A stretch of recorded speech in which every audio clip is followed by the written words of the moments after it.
Today I'm going to be answering an anonymous Ask Mare question from one of you and telling you how I managed my grief in the early days after losing my husband.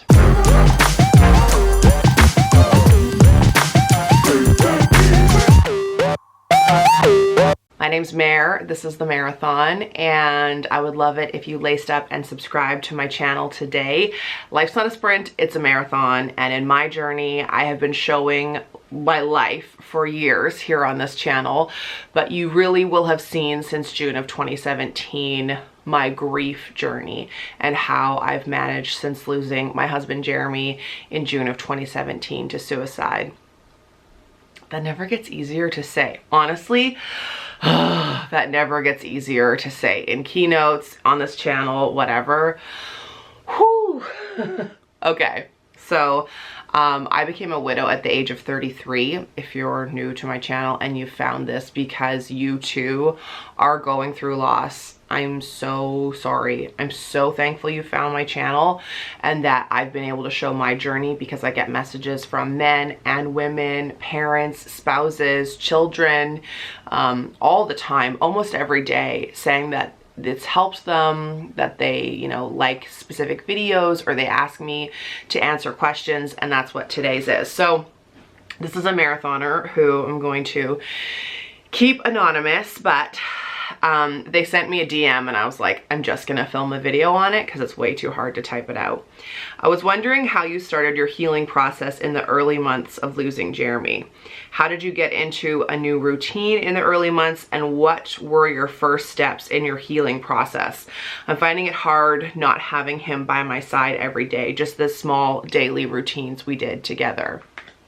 Again, I'm so sorry that you're going through this. It's trash, it's garbage, it's horrific and awful, and no one should have to lose a loved one. I'm so sorry. I'm glad you found my channel. I'm glad you've joined the Mareathon Facebook group and that you're finding comfort in that. It's only been 2 months since you lost your loved one, so you can go back. I started vlogging a couple weeks after Jeremy passed away. I posted the eulogy and then the video that you guys did for him, and then I started vlogging pretty quick after, and you can see the progression from then to now. Not that I'm suggesting you go back and watch 2 years of content, but I think it would be encouraging to see the juxtaposition of the like woman who had just lost her husband to now. So the things that helped me in the beginning, that's what you want to know. Honestly, I didn't really have much of a routine, of a plan, but no plan, obviously. It was all brand new to me. I was already in therapy when Jeremy took his life. We had started marriage counseling in 2014, and then I had started my own therapy in 2016, and I was still seeing those therapists and continued to do so, and then now I just do check-ins. But so I was in therapy, and I'm pretty sure we upped it to once a week, if not once every other week. I can't really remember, it's a bit fuzzy. But that was a lifeline for me. So I cannot recommend therapy enough. Now, I didn't go to any like grief support groups. I'm not someone who enjoys like that group environment of everyone sharing. I'm too much of an empath and a super feeler that I know myself I would just take all of that on. I needed the private one-to-one confidentiality, like myself. So therapy, 100%. Cannot recommend it enough. I say this all the time and I'll say it again. I think everyone needs to go to therapy. You do not need to reinvent the wheel. You do not need to make this up as you go along. You're lost. You don't know what to do. Talk to an expert. They have the school, the years of experience, and like sometimes it would be as simple as like I would go to my therapist crying, feeling like the worst parent because I'd forgotten to brush Thomas's teeth that morning, and she'd be like, Mare, I did that last week. Like, calm down. It's okay. So I'd be like, oh, all right, okay. You know, but you work things up in your head so much. And now if you're a widow, you don't have that person in your life every day to bounce stuff off of. So that was really important to me. And then another thing in therapy, I remember I felt like I really became basically useless in the kitchen. I used to meal prep every week. I used to go grocery shopping on a Sunday, and I'd plan all of our meals, and I'd try a new recipe every week. And you know, we only ate out once a week, and it was this big thing. And then after Jeremy died, I was like, we went for sushi all the time. I was always ordering in delivery, and I felt like such a failure to Thomas. And my therapist was like, you're sleeping, you're bathing, you're feeding your kid, that's it. Like, she really helped me just bring it right down to what was simple, what was like the bare necessities. What did I have to do in order to keep me and Thomas alive? That was it. She's like, don't worry about X, Y, and Z. That was it. I got a housekeeper pretty much right away because a friend of mine gifted me a couple weeks of her service, and then I just kept the housekeeper. That was huge for me. I accepted people's help, which made me very uncomfortable. But I felt like there was no alternative. So people who offered to watch Thomas or bring us food or go out with me, because for the first while I did not want to go out alone. I found like I wasn't strong enough to have people. I live in a very small town, which has been incredibly supportive and loving, but at the beginning I didn't have the strength to go out in public and be prepared to be inundated by people wanting to express their condolences, or who were sad that they themselves had lost Jeremy, and then I had to comfort them. So I had people who would just like come out with me simple as going to the grocery store and just being like right beside me in case, so they could intervene if someone tried to like talk to me or talk to Thomas. I know everyone was doing it in love. Well, most people were, but I just couldn't. So my advice to you is just bring everything down as simple as possible. You need to sleep. That needs to be a priority. So whatever it is that you need to do to sleep. I'm going to link a video down below that I highly recommend you watch. It's me chronicling how I got off sleeping pills, because the day after Jeremy died, I called my doctor and was like, I need medication to sleep. And then after a year, I was like, I don't want to be on this anymore. So it's all of the advice of things that helped me get off meds, and now I sleep better than I ever have, which I never thought was possible. Everything is infinitely more awful when you're tired. Like, exponentially horrific if you're tired. I even find that now. Like, if I've had a few nights, like late nights or bad night sleeps, and something like goes wrong or is hard with my son, it is so much harder. So make sure you're sleeping. Do everything you can to sleep. Sleep. Like, make sure that that is a priority, that you're like bathing, and you know, you have clean clothes, and that you're feeding yourself. I'm not sure if you have kids or not. Those are like the bare life necessities. When it comes to things like you used to go for coffee all the time, or you know, trying to find those new routines, honestly, I just stopped going to places that we used to go to as a family. It was way too difficult. It was way too painful. Like, I remember, so Jeremy passed away at the beginning of June. The end of the summer, I was with Thomas and we were school supply shopping, and I thought, oh, we'll just go through the Tim Hortons drive-thru, and I pull up to order and I totally just went blank and was like, I don't know what to get. I just ordered Jeremy's order. Like, we hadn't been through the Tim Hortons drive-thru, and like, that's not my preference. Like, I'm a Starbucks girl, he was a Tim Hortons guy, and I just panicked, and like, it just washed over me, this like horrific wave of grief. And I realized like, oh, I hadn't been to Tim's since he died. I stopped going to our favorite sushi places. I like it just got really difficult. So for me, what helped was finding new places to go, new ways to do things. You know, like there was like walks we used to do as a family. Well, I stopped doing those, but I would still take Thomas for a walk, but we would go elsewhere.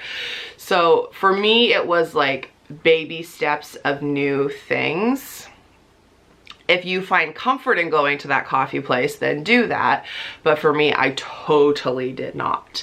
I was given the advice to not make any huge decisions right away. And for me, that worked well. Like, I could have sold this house, moved, like, quit my job. Like, I could have made all of these decisions, but I didn't. And I gave myself over a year, even before I started thinking about dating or making any big choices. Now, I don't think that the year is like hard and fast. It depends like how much work you're doing and how your grief is, but make no big decisions and don't feel like any pressure to, unless it's like,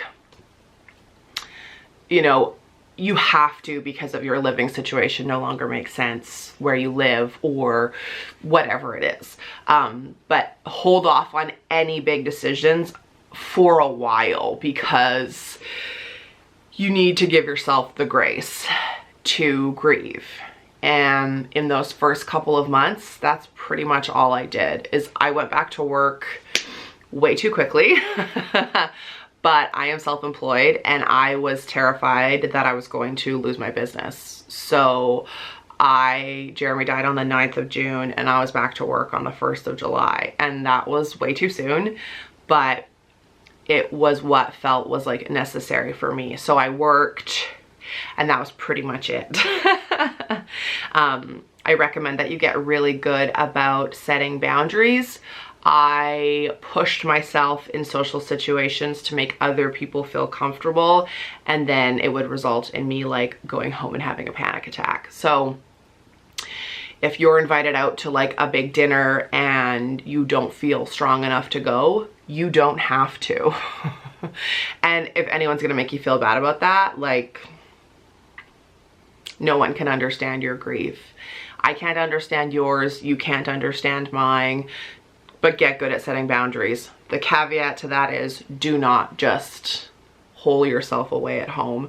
Like, make sure you're making plans to go out with people who you trust, even if it's just like for a walk, or sometimes we would just go for a drive. So I got out of the house, but I didn't feel like I was gonna have to, you know, interact with a bunch of people. And another thing that really helped me was I was ready to go back to the gym, but I was terrified that I was gonna just like cry on the treadmill. And my mom was like, just pretend you're sweating, just like wipe the towel off. So that really helped me because exercise was like, it was necessary. Going out was necessary. And I would also recommend that you really limit the amount you drink because alcohol, I find, makes my grief way worse. It doesn't necessarily now, but it can, depending on my mood and the situation. But for the first good like year and a half after Jeremy passed away, like, it just like dulls your defenses and is a depressant, and so it would make me feel worse. Lean on the people who are supportive and accept the help that they're offering.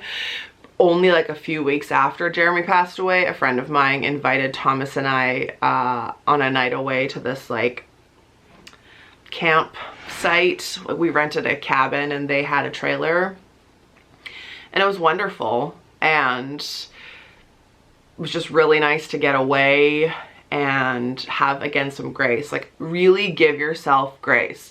Also, I think one of the main takeaways I hope from this video is that only do what's good for you and only do what makes you feel comfortable or comforted. You don't have to answer to anybody else. Everyone grieves in different ways. And unfortunately, that was one of the biggest things I learned, was some people didn't like how I was grieving. They thought I should be doing things differently, or they didn't like things that I did, basically. And that was upsetting. That was so upsetting. And then seeing other people grieve in different ways, or their grief affecting me, you can only do what's best for you. And if someone's gonna judge your grief, that's not okay, and that just says more about them, and we just need to kindly allow them to grieve in the way that they will, and allow you to grieve in the way that you will. Everyone's hurting. Everyone who's lost someone, they're all hurting in different ways, and I think that that's really important to remember too. Basically, for the first few months, just give yourself grace. Try to eat as well as you can. Smoothies were my best friend. Bagged salad was my best friend. Sushi. Lean on people who are offering to help. Also, don't be afraid to ask for help and reach out. It's been my experience that people really want to help, but they don't know what to do, and they don't know what to say, and then they don't say anything, and then now I haven't said anything for a month. Oh my God. Like, and they just retract. And if you reach out to them, they will be thrilled and they'll want to help you in any way possible. So be kind to yourself. Start maybe just small new routines and small habits. You mentioned that you two used to like get up and go for a coffee in the morning. Could you still do that? Could you go with a friend? Could you go and use that as like your morning meditation time? Take a journal and write, get that coffee and go for a walk, breathe some fresh air, and just be kind to yourself. Give yourself the time to grieve. The grief isn't going anywhere. You can push it away, you can walk away from it, you can pretend it's not there, but it's always going to rear its ugly head in the most unexpected ways. And my experience has been it's best to go through it instead of trying to go around it, because it's just gonna chase you or it's gonna hit you head on. And that's okay too when you get to those moments. So I hope that this video was helpful. I understand that it's rambly, but grief's not pretty. Grief isn't like bullet points. Grief isn't step by step by step. This is what you can do and you'll feel better. And we all grieve differently. So that's what helped me in the first few months. Please let me know if that was helpful. If you could DM me again to the marathoner who sent me that question, and send me your grief questions, or send me your questions about being a widow, or being a widow with a child, or questions if you are looking to help someone who has lost someone you haven't, but maybe they have. Send me all of your questions, because I am getting more and more comfortable talking about this kind of stuff and more reflective, because as I'm filming this, it's the beginning of April. So it's only a couple of months and it'll have been 2 years since Jeremy passed away. And the further I get from the date, I think the more reflective I am, and the more hopefully I can be of help to you. So that's it for today's video. Lace up, subscribe, become a marathoner. Life's not a sprint, it's a marathon. And don't forget, in this marathon, you are not alone. Join the marathoner community. There's a Facebook link down below, and I'll see you in my next video.